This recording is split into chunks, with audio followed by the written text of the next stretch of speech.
ఓవరాల్గా ఈ టారిఫ్స్ హంగామా వల్ల ఇండియాకు వచ్చే బిగ్గెస్ట్ అడ్వాంటేజ్ ఏంటంటే ఈ టారిఫ్స్ గోల మనకెందుకు, అదేదో మనమే ప్రొడ్యూస్ చేసుకుంటే సరిపోతుంది కదా లోకల్లో అని చెప్పేసి లోకల్లో మ్యానుఫ్యాక్చరింగ్ ఫోకస్ చేసే పాసిబిలిటీ ఉంది.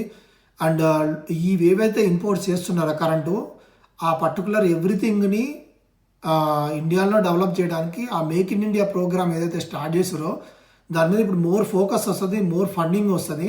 అండ్ లోకల్లో మ్యానుఫ్యాక్చరింగ్ జాబ్స్ ఇంకా పెరిగే పాసిబిలిటీ ఉంది. ఈ టారిఫ్ వార్ వల్ల ఇండియాకి ఎఫెక్ట్ కొట్టడం కంటే ఇండియాకి బెనిఫిట్ అయ్యే పాసిబిలిటీ చాలా ఎక్కువ కనిపిస్తుంది.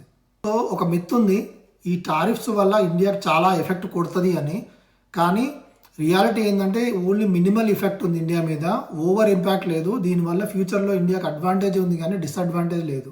సో ఇది నా అండర్స్టాండింగ్. సో మీ పర్టికులర్ పర్స్పెక్టివ్లో ఇండియా మీద ఏమైనా సివియర్ ఇంపాక్ట్ ఉందా అనేది మీరు కమెంట్లో కొట్టండి. Thank you. See in the next video.